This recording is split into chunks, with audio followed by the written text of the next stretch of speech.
ఒకవేళ ఆ డేటాని రికవరీ చేస్తే కల్వకుంట్ల కుటుంబం ఇక జైలుకేనా అంటే అవునని సమాధానం ఇస్తున్నారు కొంతమంది రాజకీయ విశ్లేషకులు.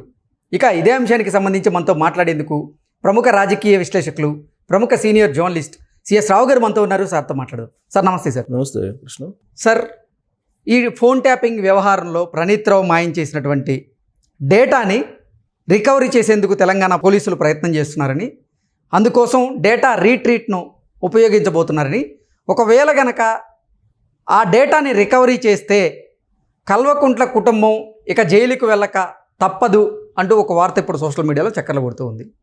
ఏంటి సార్, ఇక కల్వకుంట్ల కుటుంబం జైలుకేనా అంటే ఏం చెప్తారు? ఒకటేంటంటే తెలంగాణ సమాజం ఖచ్చితంగా కల్వకుంట్ల ఫ్యామిలీకి ఇలా జరగాల్సిందే అనేటువంటి స్థాయికి ఇప్పుడు ఈ మొత్తం ఫోన్ ట్యాపింగ్ వ్యవహారం బయటకు వస్తుంది.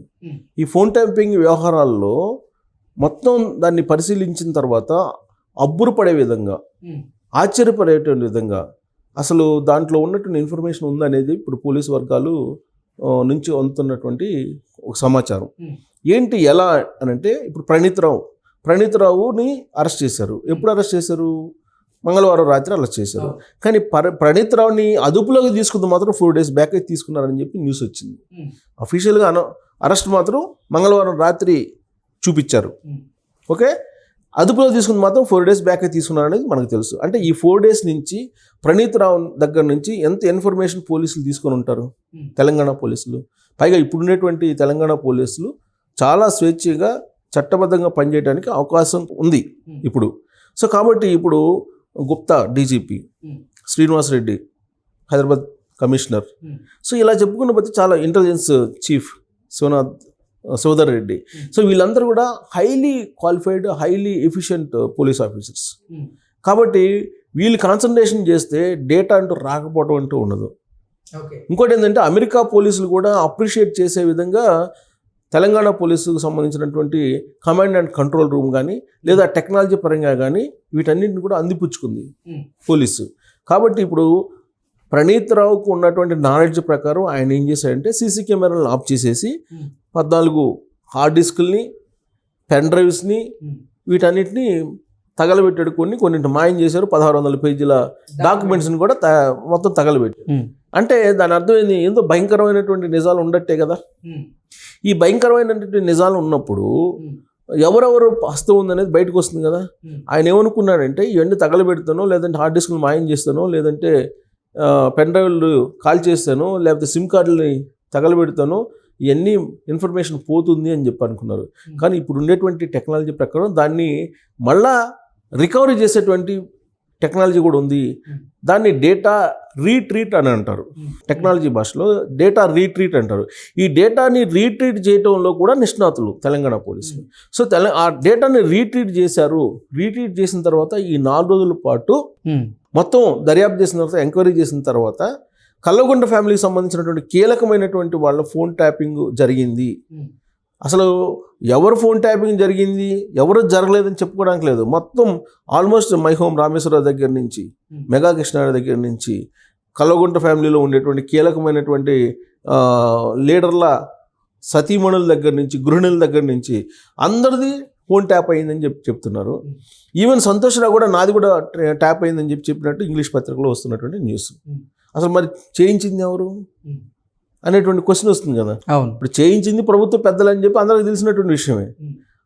సో ఎవరు చేయించారు అనేది ముందు బయట రావాలి. సో ఇప్పటికైతే ఎవిడెన్స్ రీట్రీట్ చేసిన తర్వాత, డేటా రీట్రీట్ చేసిన తర్వాత, ఫోన్ ట్యాపింగ్ ఎవరెవరు ఫోన్ని ట్యాప్ చేశారనేది చాలా క్లియర్గా ఎవిడెన్స్ తోటి సహా ప్రొడ్యూస్ చేసేదానికి, ఛార్జ్ షీట్ ఫైల్ చేసేదానికి పగడ్బందీగా తెలంగాణ పోలీసులు అయితే రెడీ చేశారు. రెడీ చేసినటువంటి క్రమంలో అసలు ఎవరు ఊహించినటువంటి విధమైనటువంటి వ్యవహారం బయటకు వచ్చింది. ఏంటంటే, అసలు కేంద్రంలో ఉండేటువంటి ప్రముఖుల ఫోన్లు కూడా ట్యాప్ చేశారు. ఓకే, సో దాంట్లో భాగంగానే నీకు ఫామ్ హౌస్లో ఎమ్మెల్యేల ట్యాప్ జరిగింది. ఎమ్మెల్యేల జరిగింది కదా. ఫామ్ హౌస్ సంబంధించి బీజేపీ సంబంధించి కొంతమంది స్వామీజీలని, అలాగే బిఎల్ సంతోష్ అనే అతన్ని వాళ్ళని పట్టుకున్నారు కదా. బిఎల్ సంతోష్ని అరెస్ట్ చేయించడానికి ఢిల్లీకి పోలీసులను పంపించారు కేసీఆర్. స్వామీజీలను ఆల్రెడీ జైల్లో పెట్టించారు. వాళ్ళు దాదాపు 3-4 నెలలు జైల్లోనే ఉన్నారు. ఇవన్నీ బీజేపీ గమనిస్తూ ఉంది. ఇప్పుడు కల్వకుంట్ల ఫ్యామిలీ అడ్డంగా దొరికిందని చెప్పొచ్చు. ఒక భాషలో చెప్పాలంటే ఒక విశ్లేషకునిగా అంత పెద్ద పదాన్ని వాడకూడదు కానీ బట్ అడ్డంగా దొరికారు, అడ్డంగా మామూలుగా కాదు. సో దీని నుంచి బయటపడేటువంటి అవకాశమే లేదు కల్వకుంట్ల ఫ్యామిలీ, అవకాశమే లేదు. ఇది పెద్ద కేసు అసలు మామూలుగా.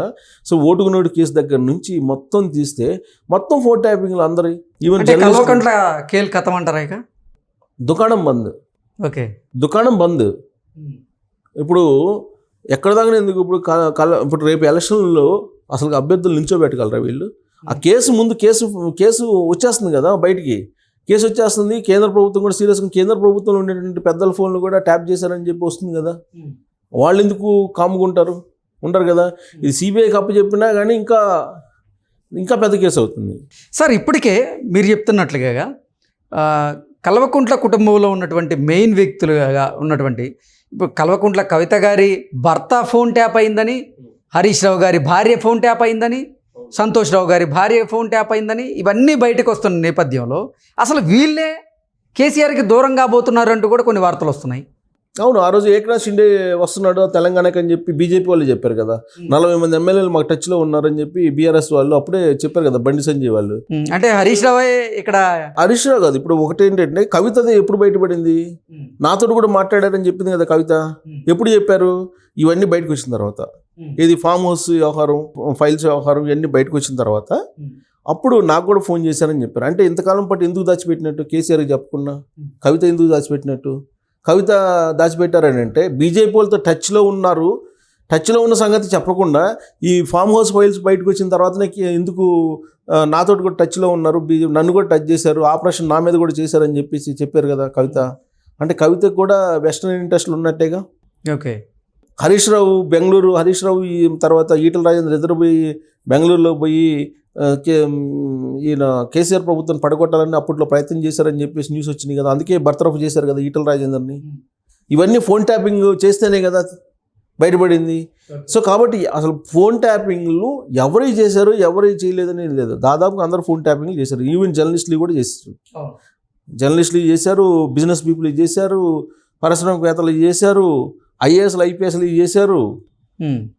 సో ఇక్కడ ఇంకో ట్విస్ట్ ఏంటంటే మహేందర్ రెడ్డి మాజీ డీజీపీ, మహేందర్ రెడ్డిని వ్యతిరేకిస్తూ మాట్లాడింది కవిత ఒక మూమెంట్లో. సో అసలు మహేందర్ రెడ్డి ఫోన్ ట్యాపింగ్ కూడా చేశారనేది కూడా అనుమానం ఉంది. సో ఇక్కడ మొత్తం ఈ ఫోన్ ట్యాపింగ్ వ్యవహారం అనేది ఒక పెద్ద కేసు అండి. నాకున్న అవగాహన, నాకున్నటువంటి నాలెడ్జి, నాకున్నటువంటి పొలిటికల్ అవేర్నెస్ ప్రకారం కల్వకుంట్ల ఫ్యామిలీ చాలా భయంకరమైనటువంటి పరిస్థితులను భవిష్యత్తులో ఎదుర్కోబోతుంది. ఈ ఫోన్ ట్యాపింగ్ వ్యవహారం నుంచి బయటపడటం అనేది అంత ఈజీ కాదు. సో అయితే ఒకటి, ఈ ఫోన్ ట్యాపింగ్ చేయించింది ఎవరు? అందరూ మా ఫోన్ ట్యాప్ చేశారని అంటున్నారు, చేయించింది ఎవరు అనేది ఇప్పుడు పెద్ద క్వశ్చన్, $1 మిలియన్ ప్రశ్న. దానికి పోలీసులు సమాధానం చెప్పాలి.